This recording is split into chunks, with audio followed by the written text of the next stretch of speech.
என்னன்னு கேட்டீங்கன்னா, கொஞ்சம் கூட ஓயாமல் அவர் எல்லா இடத்துக்கும் பறந்து போகின்ற காட்சிகளை பார்க்க முடிகிறது. வேக வேகமா போறாரு. நான் பார்த்ததுல கொளத்தூர் பார்த்தேன். அதுக்கு பின்னாடி பார்த்தீங்கன்னா, திண்டிவனம் போயிருந்தாரு நேரடியாவே இங்கிருந்து. ஆகவே பல்வேறு இடங்களுக்கு இந்த திருவண்ணாமலை நிலச்சரிவுன்னு சொல்லி ஒரு அந்த குடும்பத்திற்கு 5 லட்சங்களை கொடுத்து அங்கே பார்வையிடுவதற்கு அடுத்த அதிகாரிகள் மற்றவர்களை அமைச்சர்களை அனுப்பியதை பார்த்தேன்.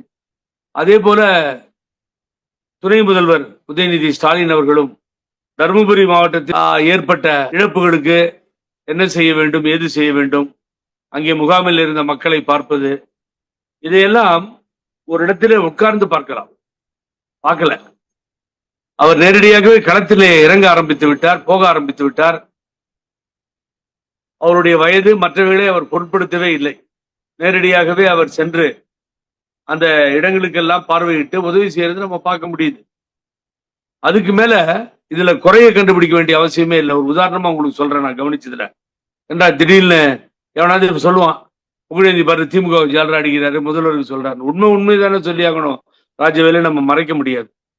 வானிலை ஆய்வாளர்கள் இந்த புயல் எங்கு கடக்கிறது, எந்த இடத்தில் இருக்கிறது, 300 கிலோமீட்டர், 400 கிலோமீட்டர், 500 கிலோமீட்டர்னு புயல் மையம் கொண்டிருக்கிறது.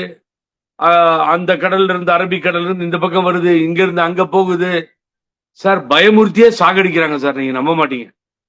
அதாவது சென்னையை பொறுத்த வரைக்கும் ராஜவேலு பல பேர் மூட்டையை கட்டிட்டு அவங்க ஊருக்கு போயிடுறாங்க. அதுல நீங்க போனீங்களோ இல்லையோ தெரியாது, வெளியூர்காரர் நீங்களும். அதனால எல்லாரும் வெளியே ஓட ஆரம்பிச்சிடுறாங்க பயந்துகிட்டு. அந்த அளவுக்கு எனக்கு நான் என்னுடைய வேண்டுகோளாக மீடியாவுக்கு கூட கேட்டுக்கிறேன். ரொம்ப பயங்கரமான ஒரு புயல் வருது, இதனால எல்லாரும் அழிஞ்சு போயிடுவோம், மெட்ராஸ் தாங்காது, தண்ணீரில் மிதக்கிறது, ஆகவே இந்த புயல் மோசமா இருக்கும், மழை தாங்கவே முடியாது, இப்படி எல்லாம் செய்திகளை தயவு செஞ்சு ப்ளீஸ் ஸ்டாப் த நியூஸ். இது என்ன ஆகுதுன்னு கேட்டீங்கன்னா ரொம்ப பாதிப்பை ஏற்படுத்துது. அந்த பாதிப்பினுடைய விளைவுகள் இந்த வானிலை அறிக்கை கூட ரமணன் இருக்க வரைக்கும் ஓரளவுக்கு நல்லா இருந்தோன்னு எனக்கு ஒரு சந்தேகம். இப்ப பாத்தீங்கன்னா சரியான செய்திகள் வருவதே இல்லை. காலையில பயங்கர மழை வரவே வராது சென்னையில.